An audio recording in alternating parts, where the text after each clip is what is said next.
ఆపదకి సంపద నచ్చదు, సంపదకి బంధం నచ్చదు, బంధానికి బాధ నచ్చదు, బాధకి బతుకు నచ్చదు, బతుక్కి పుట్టుక నచ్చదు, పుట్టుకకి చావు నచ్చదు. మరొకసారి చెప్తున్నాను వినండి. ఈ మాటలు చాలా ఆనిముత్యాలు అనుకోండి మీ జీవితంలో. ఆపదకి సంపద నచ్చదు, సంపదకి బంధం నచ్చదు, బంధానికి బాధ నచ్చదు, బాధకి బ్రతుకు నచ్చదు, బ్రతుక్కి చావు నచ్చదు, చావుకి పుట్టుక నచ్చదు, పుట్టుకకి ఏది నచ్చదు. కానీ అన్ని మనిషి జీవితంలో ప్రతిరోజు అనుభవించి తీరాల్సింది. Praise the lord, praise the lord, praise the lord. క్రీస్తునాథుని యందు ప్రియ సహోదరి సహోదరులారా, ముందుగా మీ అందరికీ క్రీస్తు పునరుత్థాన పండుగ శుభాకాంక్షలు తెలియజేస్తూ ఉన్నాను. చప్పలు కొడితే నిద్రపోతున్న వాళ్ళు కూడా లేచి రావాలి, అంత గట్టిగా సౌండ్ రావాలి. గుడ్. అందరూ ఒకసారి నవ్వండి. Praise the lord, praise the lord, praise the lord. అమెరికాను కనుగొన్నటువంటి వ్యక్తి పేరేంటి? వాస్కో డి గామా భారతదేశాన్ని కనుగొన్నాడు. కొలంబస్.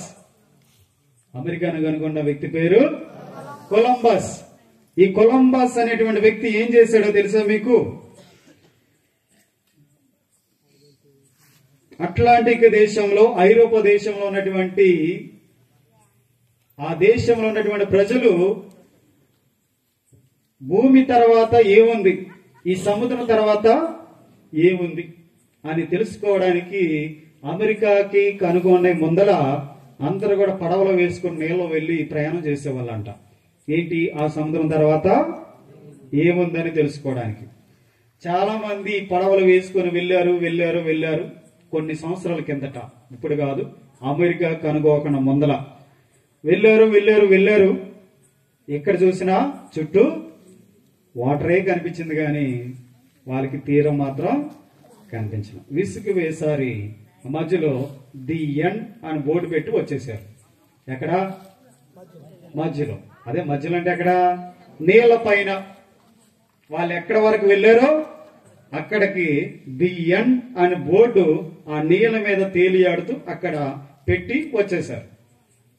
వచ్చేసిన తర్వాత కొన్ని సంవత్సరాల తర్వాత ఈ కొలంబస్ అనేటువంటి వ్యక్తి, నేను ఎందుకు వెళ్ళకూడదు, ఈ సముద్రం తర్వాత ఏముంది అని తెలుసుకోవడానికి ఈయన కూడా పడవ వేసుకొని బయలుదేరాడంట. ఎవరో? కొలంబస్.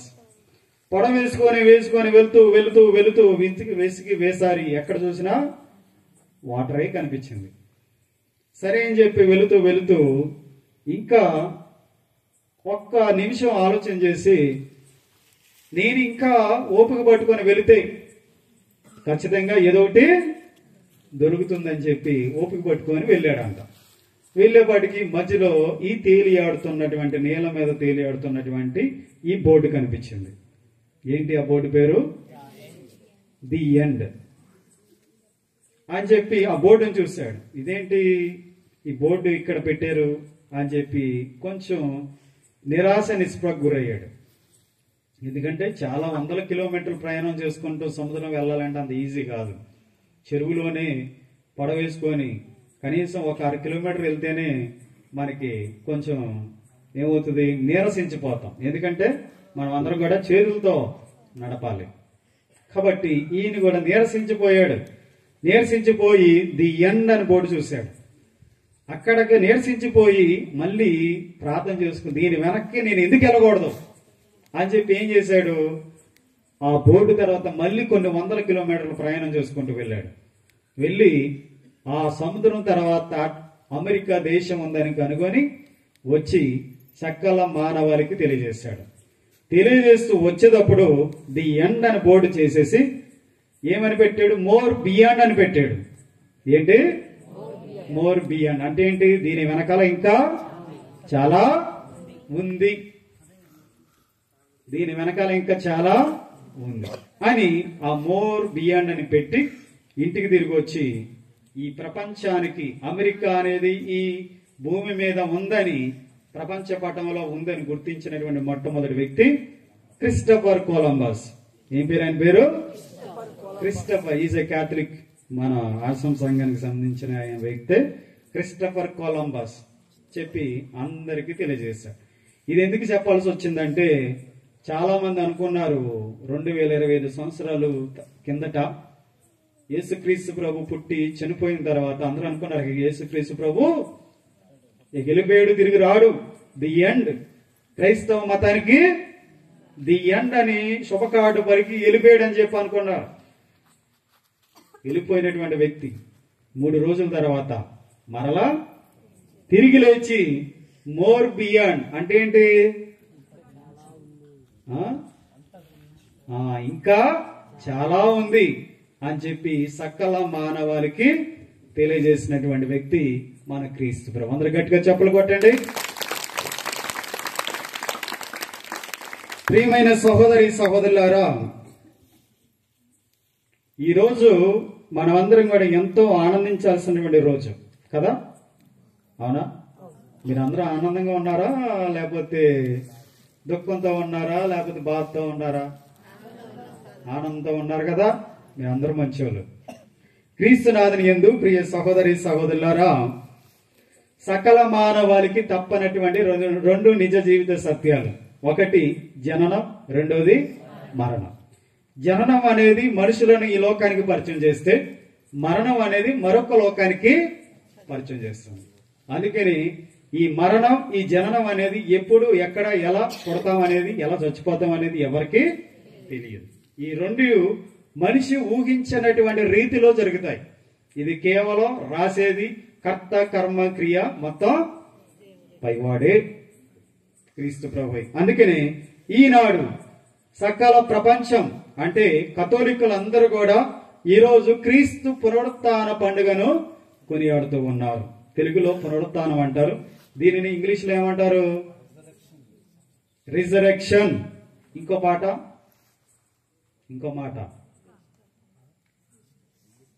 ఈస్టర్. ఇంకో మాట ఏంటి? ఈస్టర్. జోజప్ గారు బాగా చెప్తున్నారు. ఈస్టర్. ఈస్టర్ అనే పదం జర్మన్ వర్డ్. అంటే ఈ ఈస్టర్ అనే పదానికి అర్థం దాటుట. ఏంటి? దాటుట. రేపు అడుగుతాను ఈ క్వశ్చన్లు, అందుకనే నిద్రపోకుండా జాగ్రత్తగా వినండి. పేర్లు పెట్టాలి, అడుగుతా. ఈస్టర్ అంటే అర్థం ఏంటి? దాటుట అని అర్థం. ఇదే పదం హీబ్రూ భాషలో, ఎందుకంటే యేసుక్రీస్తు ప్రభు ఈ భూమి మీద జన్మించి పుట్టిన తర్వాత ఆయన నేర్చుకున్న లాంగ్వేజ్ హీబ్రూ భాష. హీబ్రూ భాషలో ఈస్టర్ పండుగను ఏమంటారు? పాస్కా. ఏమంటారు? పాస్కా అంటే ఏంటి? పాస్కా అంటే అర్థం ఏంటి? సేమ్ మీనింగ్, దాటుట. పాస్ ఓవర్ అంటే ఏంటి? పాస్ అవుకుంటూ వెళ్ళిపోవాలి, దాటుట అని అర్థం. దీనిని మనం ఈస్టర్ అని అనేక సార్లు మనం పిలుస్తూ ఉంటాం. మరణములో నుండి జీవములోనికి దాటుట. క్రైస్తవులందరూ కూడా ఏం తెలుసుకోవాలి? ఈస్టర్ పండుగ అంటే మరణము నుండి జీవములోకి దాటుట. యోహాను సువార్త 11వ అధ్యాయము 25వ వచనములో సాక్షాత్తు యేసు క్రీస్తు ప్రభు మనకు చెప్పినటువంటి మాట మనం గుర్తు తెచ్చుకోవాలి ఈ క్షణాల్లో. యోహాను సువార్త 11:25. నేనే పునరుత్థానము జీవమును, నన్ను విశ్వసించిన వాడు మరణించినను జీవించును అని పలికాడు. Praise the lord, praise the lord, praise the lord. అంటే ఏంటి? మరణాన్ని జయించుట. మరణాన్ని జయించి. ఇదే మాటని కొరింథీయులకు రాసినటువంటి మొదటి లేఖ 15వ అధ్యాయము 20వ వచనంలో ఉంటుంది. కొరింథీయులకు రాసిన మొదటి లేఖ 15వ అధ్యాయము 20వ వచనం.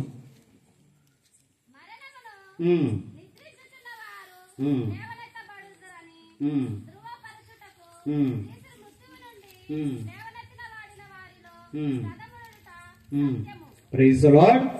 క్రీస్తు నేడు లేచెను. హల్లెలూయా అనాలి. క్రీస్తు నేడు లేచెను, క్రీస్తు నేడు లేచెను, క్రీస్తు నేడు లేచెను. ఏంటి?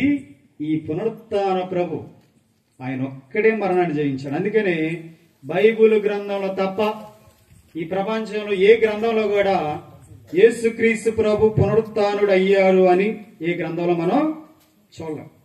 పునరుత్థానం అనేటువంటి వర్డ్ మనం మొట్టమొదటికి చూసేది ఎక్కడ? ఈ బైబిల్ గ్రంథంలో. ఇంకే గ్రంథాల్లో ఏ మతాల్లో కూడా ఉండదు ఈ పునరుత్థానం అనేటువంటి వర్డ్. అందుకని ప్రియమైన దేవుని బిడ్డలు, ఎందుకంటే ఈ ప్రపంచంలో యేసుక్రీస్తు ప్రభు ఒక్కరు మాత్రమే సమాధిని గెలిచి లేచాడు. ఎవరు? సమాధిని గెలిచి లేచాడు. Praise the lord, praise the lord. అందుకని ఈ సమాధి గెలిచినటువంటి ఈ సమాధిని ఛేదించుకొని వచ్చినటువంటి వ్యక్తిని మొట్టమొదటిగా చూచింది ఎవరో? ఈ రోజు మనం మొదటి ఈ సువిశేష పట్టణంలో ఆలకించాం. మగ్దలేన మరియమ్మ. మీ అందరికి డౌట్ రావచ్చు, ఫాదర్ గారండి 11 మంది శిష్యులు ఉన్నారు కదా, వాళ్ళు ఎవరు కనిపించలేదంటే ఈ కేవలం ఏమకే ఎందుకు కనిపించారు అని. ఎందుకు కనిపించుంటాడు వాళ్ళకి? ఏమకి? మేరీ మగ్దలేనా మారు మనసు పొందింది, విశ్వసించింది. ఇంకా ఎప్పుడైనా ఆలోచన చేశారా మీరు? ఇలాంటివి ఎందుకు ఆలోచిస్తామండి మేము? అందరూ వెళ్ళిపోయిన తర్వాత కూడా అక్కడే ఉంది. ఇంకా నేను చెప్తాను వినండి, మీరు చెప్పినవన్నీ కరెక్టే. ఫస్ట్ ఇది మరియ మగ్దలేనా. ఆమె స్వతహాగా ఆమె పుట్టింది రిచ్ ఫ్యామిలీలో. ఏ ఫ్యామిలీ? Rich family. రిచ్ ఫ్యామిలీలో అయినా సరే తన జీవితం ఏం బాగోలేదు. పాపాలు చేసింది, దయ్యాలు పట్టుకున్నాయి, జ్వరంతో బాధపడింది, ఇంకా వేరే వేరే అన్ని వ్యసనాలకు లోనయ్యి దేవుని దూరం చేసుకుంది. దూరం చేసుకుంటున్నప్పుడు రాళ్లతో కొట్టారు, కొట్టడానికి ప్రయత్నం చేసినప్పుడు కూడా పాపం దేవుడు వచ్చి కాపాడారు. అప్పుడు ఆమె హృదయ పరివర్తన చెందింది. ఇప్పుడు ఆమె మీద ఎవరైతే రాళ్ళు వేయడానికి వచ్చారో అప్పుడు ఆమె యేసుక్రీస్తు ప్రభు అన్నటువంటి మాటలో ఆ బదులు గుచ్చుకుంటాయి. ఏమన్నారు ఆయన? అమ్మా, మరలా మరలా పాపం చేయకు, నేను కూడా నీ మీద రాయవేను అని చెప్పి పంపించినప్పుడు అప్పుడు మారు మనసు పొంది క్రీస్తును అనుసరించినటువంటి శిష్యుల్లో స్త్రీలో పాటించినటువంటి స్త్రీలందరిలో మర్రి తల్లి తర్వాత 2వ స్థానంలో నిలబడింది మరియా మగ్దలేనా. ఆ రిచ్ ఫ్యామిలీలో పుట్టినటువంటి ఆమె తనకున్నటువంటి సంపాదించినటువంటి ఆ ధనం అంతా కూడా ఎవరు ఖర్చు పెట్టింది? అది యేసుక్రీస్తు ప్రభుకి, యేసుక్రీస్తు ప్రభుతో పాటు ఉన్నటువంటి శిష్యులకి. యేసుక్రీస్తు ప్రభు ఎన్ని సంవత్సరాలు పరిచర్య చేశారండి? సువార్త పరిచర్య ఎన్ని సంవత్సరాలు చేశారు ఆయన? 3.5 సంవత్సరాలు. ఎన్ని సంవత్సరాలు బతికారు ఆయన? 33.5 సంవత్సరాలు. కాబట్టి ఈ 3.5 సంవత్సరాలు ఈ మరియ మగ్దలేనా యేసుక్రీస్తు ప్రభుకు అన్ని వేళల యందు యేసుక్రీస్తు ప్రభుకి శిష్యులకి అండగా నిలిచింది. పాపిగా ఉన్నటువంటి ఆమె పుణ్యాత్మురాలుగా మారి తన యొక్క ఆస్తిలో భాగానంతరం కూడా ఎవరికి ఉపయోగించింది? దేవుని యొక్క సువార్త ప్రబోధం చేయడానికే ఉపయోగించింది. అందుకని ఫస్ట్ రీజన్ మరియ తల్లికి, ఈ మగ్దల మరియకి దేవుడు కనిపించాడు. అది ఫస్ట్ రీజన్. రెండోది మనం చూస్తూ ఉన్నాం ఇదే మాటని యోహాను సువార్త 20వ అధ్యాయము 15వ వచనం. యోహాను సువార్త 20వ అధ్యాయము 15వ వచనం.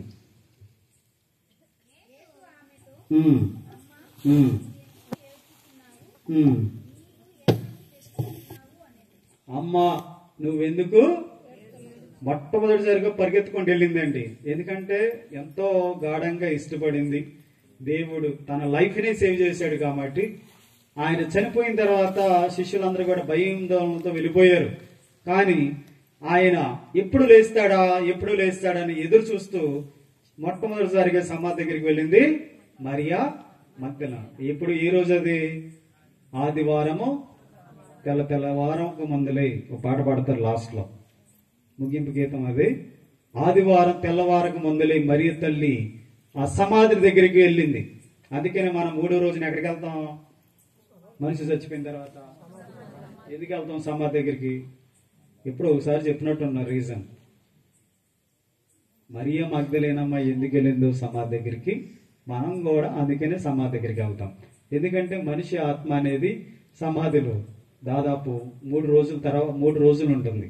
3 రోజుల తర్వాత ఆ ఆత్మ ఎక్కడికి వెళ్తుంది? పరలోకానికి వెళ్తుంది. 3 రోజుల వరకు సమాధిలోనే ఉంటుంది. అందుకని మనం 3 రోజు వెళ్ళి ఏం చేస్తాం? అక్కడ కోతులు వెలిగించి ఒక పరలోక జపం, మంగళవారం జపం, త్రిత్వ సూత్రం చెప్పి ఏం చేస్తాం? తిరిగి వస్తాం. అందుకని యేసుక్రీస్తు ప్రభు కూడా చనిపోయినటువంటి లాజరును ఎప్పుడు కాపాడాడు ఆయన? 3వ రోజా 4వ రోజా? 4వ రోజు. చనిపోయి 4 రోజులైంది. నో మోడ్ 4th తర్వాత అంటే ఆయన ఆత్మ పరలోకానికి వెళ్ళే ముందర ఆయన వచ్చి ఆయన్ని బతికించాడు. Praise the lord, praise the lord. అందుకని ప్రియమైన సహోదరి మరియ మగ్దలేనకి దేవుడు మొట్టమొదటిసారి కనిపించాడు. ఆమె రిచ్ లేడీ. ఆ రిచ్ లేడీ అయినా సరే దేవుడికి అనేక విధాలుగా సహాయం చేసింది. దేవాలయానికి సహాయం చేసింది. అందుకని ఇచ్చేటప్పుడు మన చెయ్యి పైకే లేవాలి గాని పైకి కిందకి వంగకూడదు. అందుకని మిగతా సమయం అంతా ప్రభు మనం ఎప్పుడైతే మన చెయ్యి పైకి లేస్తుందో దేవుడు కూడా మన తలపైన తన చెయ్యి రాపి మనల్ని దీవిస్తాడంట. అందుకని మరియ మగ్దలేనమ్మ ఏడ్చింది. అమ్మా నువ్వు ఎందుకు ఏడుస్తున్నావు అన్న. ఆమె ఏం సమాధానం చెప్పింది? చదవండి.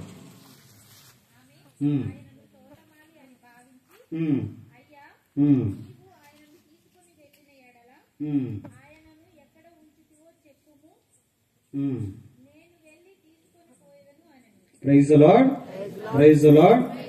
ఏమంది? అమ్మా నువ్వు ఎందుకు ఏడుస్తున్నావు అన్నప్పుడు ఆమె ఏమంది? నా యొక్క ప్రభు తప్పిపోయాడు, చనిపోయాడు, ఆయన కోసం నేను వచ్చానని చెప్పింది. ఈ రోజులో కూడా మనం కూడా ఏడుస్తున్నాం. ఏడుస్తున్నావా? చెప్పండి గట్టిగా సమాధానం. ఏడుస్తున్నారు. దేనికోసం? ఎవరి కోసం? దేనికోసం ఏడుస్తున్నాం మనం?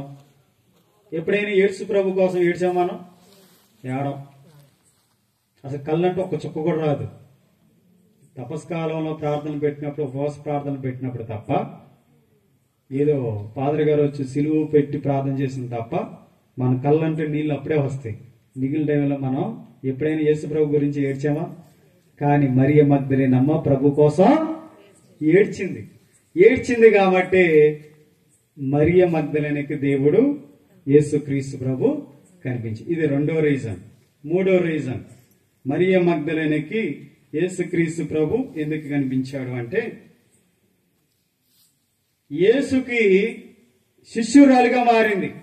యేసుకి శిష్యురాలుగా మారింది. 19వ అధ్యాయం 25, లోకాసు వార్త 19:25.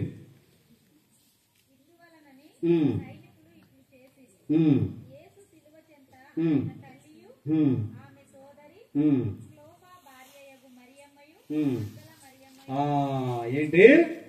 మరలా మగ్దల మరియమ్మ క్రీస్తు సిలువ చెంతే ఉంది. అందుకని ప్రభు శిష్యురాలుగా మారినందు కాబట్టి ఆయన్ను చూసినటువంటి మొట్టమొదటి దర్శనం కేవలం మరియ మగ్దలేనకే ఇచ్చాడు. తర్వాత 3వ రీజన్, 4వది, కృతజ్ఞత కలిగిన స్త్రీ. ఏంటి? కృతజ్ఞత కలిగింది.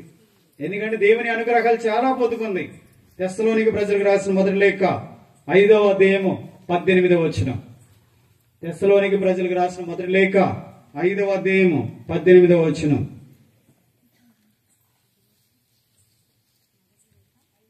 ఐదు 18. ఆ సర్వస్థలయందు మీరు కృతజ్ఞతలు. ఈ మాట గుర్తుపెట్టుకుంది. ఎవరు? మరియా మగ్దలేన. సర్వస్థలయందు అంటే ఉదయం నుంచి మళ్ళీ ఉదయం వరకు 24 hours మనం దేవునికి ఎలా ఉండాలి? కృతజ్ఞతలు తెలిపే వారంగా ఉండాలి. ఇది అందువలనే యేసుక్రీస్తు ప్రభు మరియ మగ్దలేనకి కనిపించారు. తర్వాత మరియ మగ్దలేనకి ఎందుకు యేసు ప్రభు కనిపించాడు అంటే 25వ వచనం, యోహాను సువార్త 19:25. ప్రభువును తల్లిని ఓదార్చిన స్త్రీ. ప్రభు తల్లిని ఓదార్చిన స్త్రీ. యోహాను సువార్త 19:25.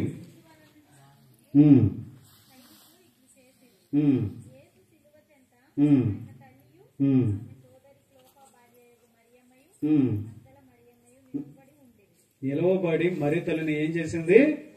ఓదార్చి. మనం కూడా ఎవరైనా ఓదార్చామా బాధల్లో ఉన్నప్పుడు? ఓదార్చకపోతే మరి మగ్దలేని నుంచి ఈ గుణాన్ని మనం నేర్చుకోవాలి, ఓదార్చడం. ఈ విధంగా యేసుక్రీస్తు ప్రభు మరియ మగ్దలేనికి అయితే చారిత్రక ఆధారాలు ఏంటి? యేసుక్రీస్తు ప్రభు నిజంగా పునరుత్థానుడు అయ్యాడు అని చారిత్రక ఆధారాలు ఏంటి? ఫస్ట్ ఆధారం ఖాళీ అయిన సమాధి. ఏంటి?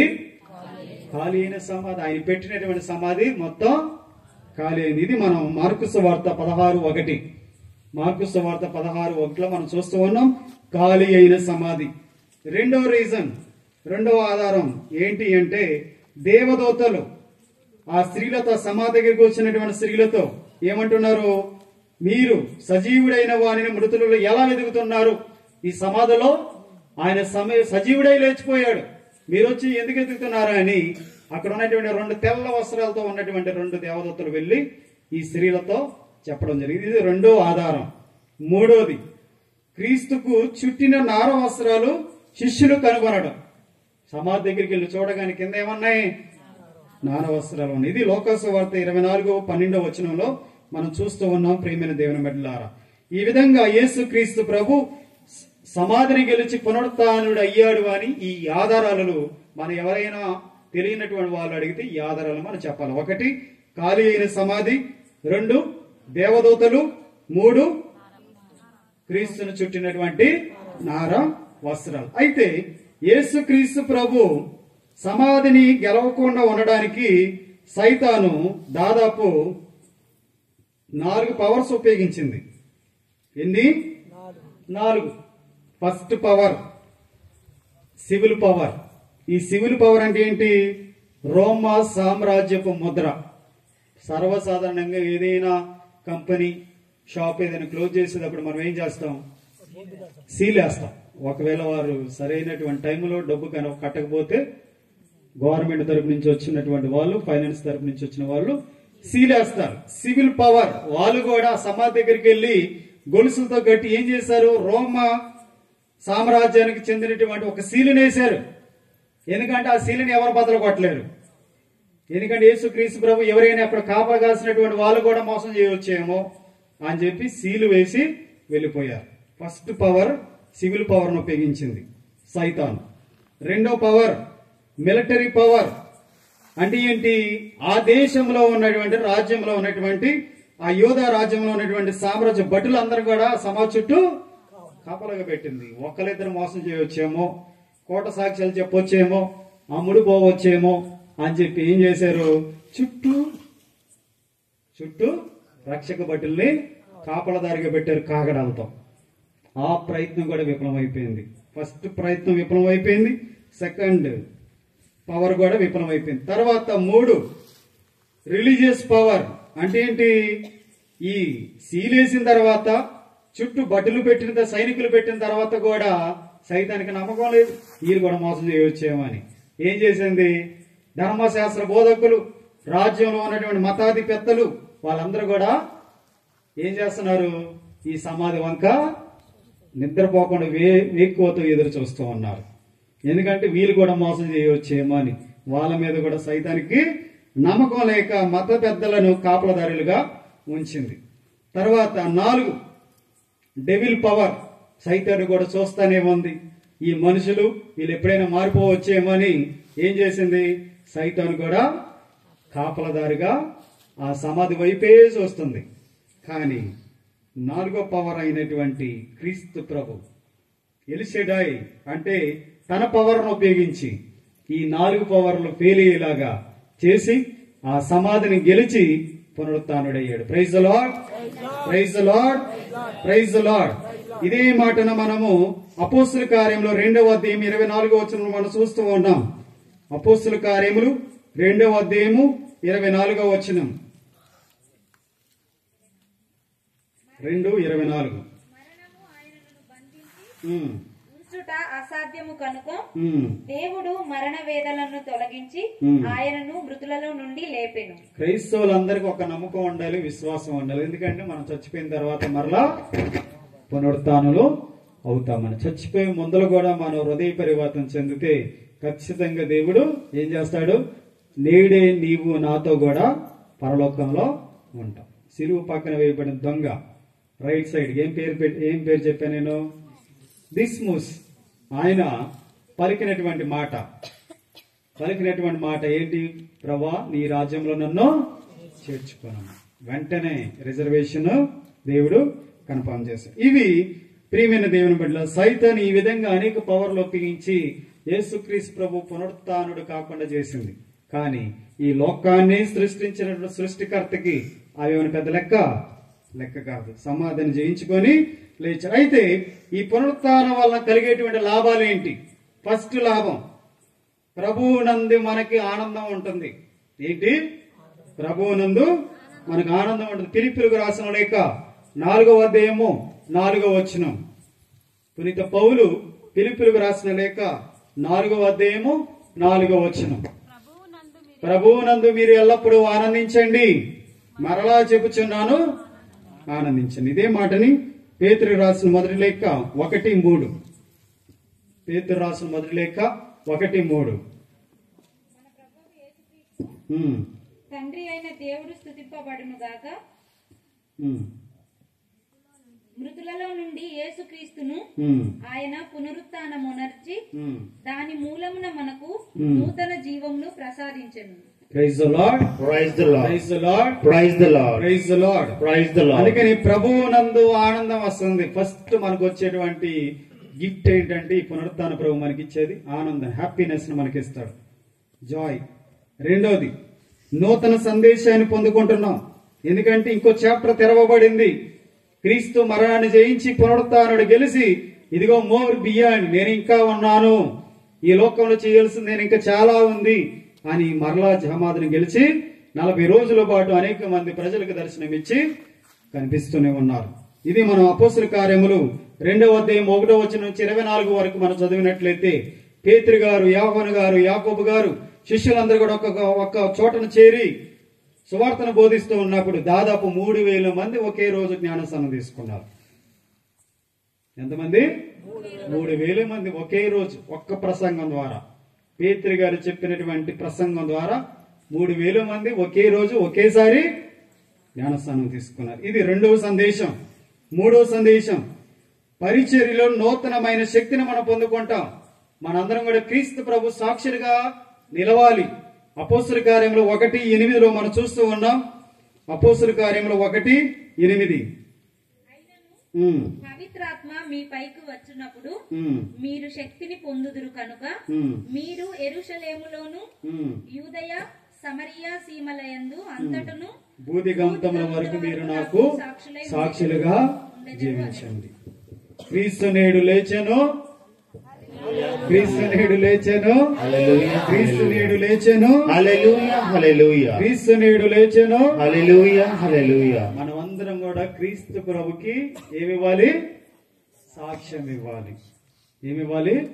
సాక్ష్యం ఇవ్వాలి. శిష్యులందరూ కూడా ఒకప్పుడు భయభ్రాంతిలో వెళ్ళిపోయారు. ఎప్పుడైతే మరల పునరుత్థానుడు అయ్యాడో మళ్ళీ తెలుసుకొని అందరూ కూడా ఏకమై ఏమయ్యారు? క్రీస్తు ప్రభుకి సాక్షులుగా జీవించారు. అందుకని వాళ్ళ మరణానికి ఎదురెళ్ళారు. మరణానికి ఎదురెళ్ళి వారు కార్చిన ప్రతి బొట్టు కూడా క్రీస్తు ప్రభు యొక్క విశ్వాసానికి, క్రీస్తు ప్రభు యొక్క ప్రేషిత కార్య వ్యాప్తికి వారు పాటుపడ్డారు. ఎంత అందుకని మన భారతదేశానికి పునీత థామస్ గారు అడిగి పెట్టడం జరిగింది. ఎంత ధన్యులో మన భారతదేశం.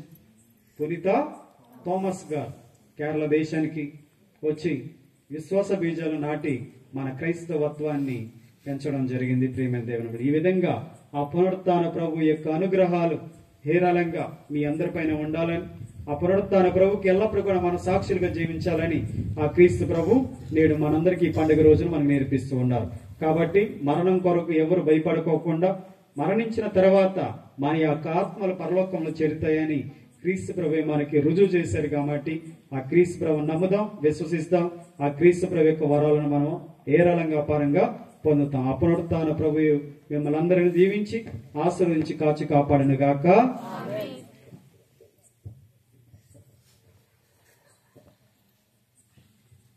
అందరూ లేచి నిలబడదాం.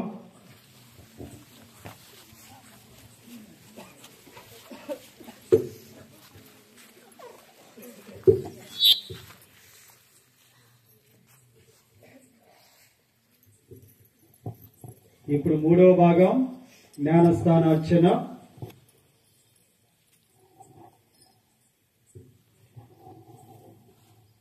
తీయాలి.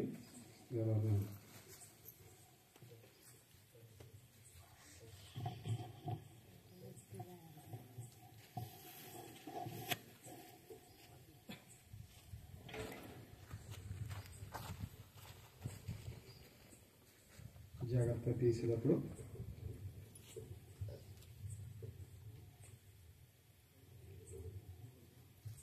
ఈ మూడవ భాగంలో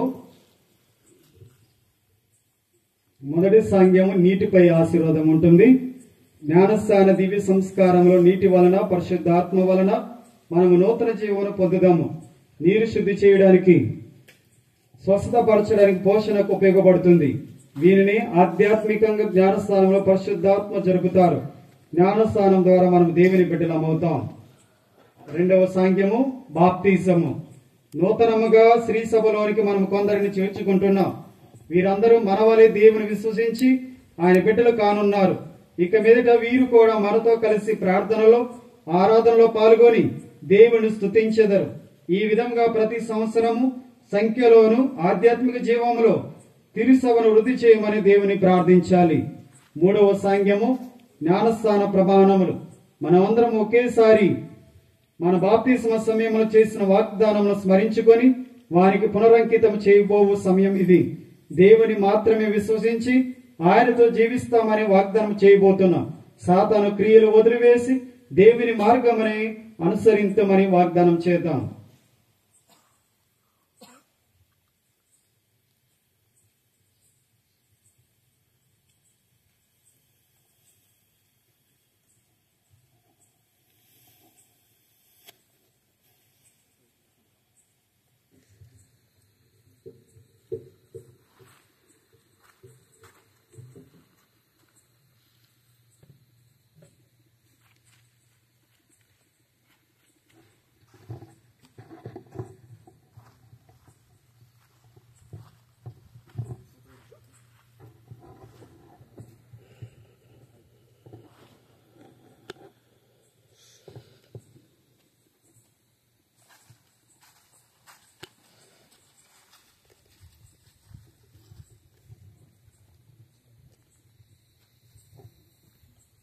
ప్రియతమ సహోదరులారా, ఈ పాస్కా జాగరణను మహాఘనముగా నిర్వహించు మనము ఇప్పుడు దైవ వాక్కును సావధానం.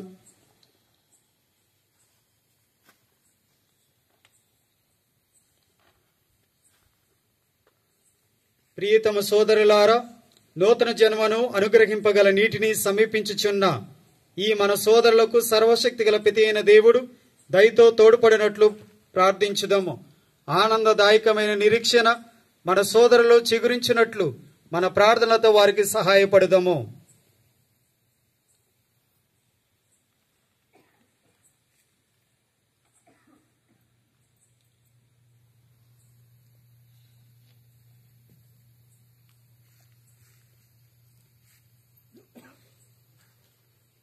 ఓ తండ్రి, దివ్య సంస్కార చిహ్నముల ద్వారా నీవు మాకు దివ్యవారములను దయచేయుచున్నావు. ఈ చిహ్నములు అగోచరమైన నీ శక్తి మహాత్యమును విశదము చేయును. జ్ఞానస్థానమునందు మేము నీ వరమైన జలమును వాడుకొనుదము. ఈ దివ్య సంస్కారముల ద్వారా నీవు మాకు దయచేయు దైవానుగ్రహములకు ఈ నీటిని చిహ్నముగా చేసితివి. సృష్టి ఆరంభమున నీ ఆత్మ జలములపై శ్వాసను ఊది దానిని మాకు పవిత్ర సాధనముగా రూపొందించెను. నీవు జలప్రలయ జలమును జ్ఞానస్థానములకు చిహ్నముగా చేసితివి. ఆ నీరు పాపపు జీవితముకు అంతమును, పుణ్య జీవితమునకు ఆరంభమును సూచించెను. నీవు ఇశ్రాయేలులను బానిసత్వము నుండి విడిపించి సముద్రము గుండా నడిపించితివి. వారు జ్ఞానస్నానము ద్వారా పాప దాస్యము నుండి విడుదల పొందిన నీ పవిత్ర ప్రజలకు గుర్తుగానున్నారు. నీ కుమారుడు యోర్దాను జలమందు స్నాపకుడు యోహాను నుండి జ్ఞానస్నానమును పొంది ఆత్మశక్తుడయ్యాను. తాను సిలువపై వేలాడునప్పుడు తన ప్రక్క నుండి నీరు రక్తము స్రవింపవలను సంకల్పించాను. ఈ ఉత్థానానంతరము క్రీస్తు మీరు వెళ్లి సకల జాతి జనులకు బోధింపుడు. పితా, పుత్ర, పవిత్రాత్మ పేరిట మీరు వారికి జ్ఞానస్థానమీయుడు అని శిష్యులను ఆజ్ఞాపించెను. తండ్రి, ఇప్పుడు నీవు నీ శ్రీ సభను ప్రేమతో వీక్షింపుము. ఈ సభపై నీ జ్ఞానస్థానము చలమను ప్రవహింపచేయుము. నీ ఆత్మశక్తి ద్వారా నీ తొట్టిలోని జలములకు నీ కుమారుని వరప్రసాదము దయచేయము. నీవు నరుని నీ పోలికగా సృజించితివి. జ్ఞానస్థానము జలముల ద్వారా అతనిని పాప ప్రక్షాళన గావింపుము. పవిత్రమైన నూతన జన్మను ప్రసాదింపుము.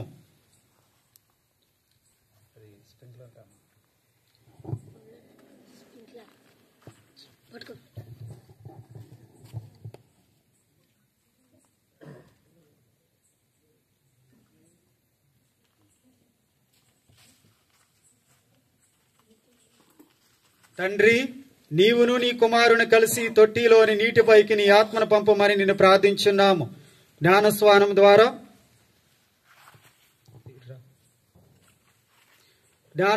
ద్వారా క్రీస్తులో మరణించి అతనితో భూస్థాపితము చేయబడిన వారందరూ అతనితో పాటు నూతన జీవమునకు ఉత్థానమగుదురుగాక.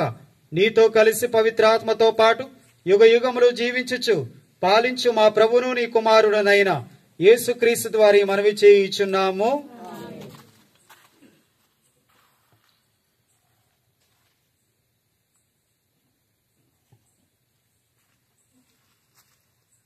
జలములు ఓటలారా మీరు ప్రభువును స్తుతింపుడు అని నేను చెప్తాను. మీరు ఎల్లకాలం అతని కీర్తించి కొనియాడు అని చెప్పాలి. జలములు ఓటలారా మీరు ప్రభువును స్తుతింపుడు, ఎల్లకాలం అతన్ని కీర్తించి కొనియాడు. జలములు ఓటలారా మీరు ప్రభువును స్తుతింపుడు, ఎల్లకాలం అతన్ని కీర్తించి కొనియాడు. జలములు ఓటలారా మీరు ప్రభువును స్తుతింపుడు, ఎల్లకాలం అతన్ని కీర్తించి కొనియాడు.